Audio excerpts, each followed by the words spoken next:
일곱 지파 중 두 번째로 시므온 자손의 지파를 위하여 그들의 가족대로 제비를 뽑는데 시므온 자손의 기업은 유다 자손의 기업 중에서 받게 됩니다. 그 이유는 유다 자손의 분깃이 자기들에게 너무 많으므로 시므온 자손이 자기의 기업을 그들의 기업 중에서 받음이었더라 성경은 이야기합니다. 야곱이 12 아들들을 위하여 축복할 때 시므온과 레위에게는 이스라엘 중에서 흩으리라 말했습니다. 따라서 시므온과 레위는 각 지파 중에 흩어져 살게 되는 것이죠. 그러나 레위 지파는 각 지파 속에서 흩어져 살았지만 그들을 통해 하나님께 제사 드릴 수 있도록 하는 역할과 율법을 가르치는 사명을 충실히 행했지만 시므온 지파는 바알보올 사건을 통해서 되돌릴 수 없는 깊은 죄의 수렁에 빠져들어 모세의 축복에서도 제외가 되는 것이죠. 사랑하는 여러분, 이러한 내다버린 자식과 같은 시므온을 품어준 것이 누구냐? 바로 유다 지파입니다. 장자는 아니지만 장자의 역할을 행한 것이죠. 자신들의 받은 땅이 너무 크므로 시므온 지파에게 자신의 땅을 양보하는 엄청난 희생을 베푼 것입니다. 당시 농경 사회를 생각할 때 땅을 양보한다라는 것은 엄청난 양보와 희생이기 때문이라는 것이죠. 따라서 영적 장자의 역할을 행하는 유다 지파를 통해서 시므온 지파는 은혜를 입게 됩니다. 7지파 중 세 번째의 지파인 스불론 자손을 위하여 그들의 가족대로 제비를 뽑았으니 그들의 가족대로 받은 기업은 가나안 북쪽 내륙에 위치한 곳입니다.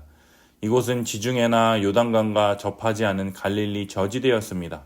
따라서 농사짓기 척박한 땅이며 비교적 다른 지파에 비해서 크지도 않은 땅이었습니다.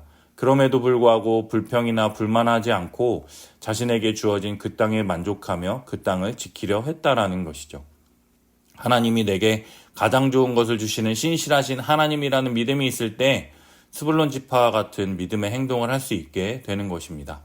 7지파 중 네 번째 이사갈 자손을 위하여 그들의 가족대로 제비를 뽑으니 이사갈 자손 지파가 그 가족대로 받은 기업은 갈릴리 호수 남서쪽에 위치한 비교적 비옥한 땅이었습니다. 물이 있으니 농사짓기 수월하고 따라서 그 지역을 차지하기 위해서 옛날 옛적부터 치열하게 싸운 전략적 요충지였다라는 것이죠.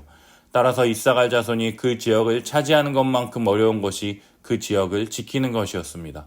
따라서 이사갈은 자신의 힘과 능력이 아니라 여호와 하나님이 주시는 은혜를 따라 그 지역을 지키기 위해 더욱 여호와 하나님을 의지해야만 했다라는 것이죠.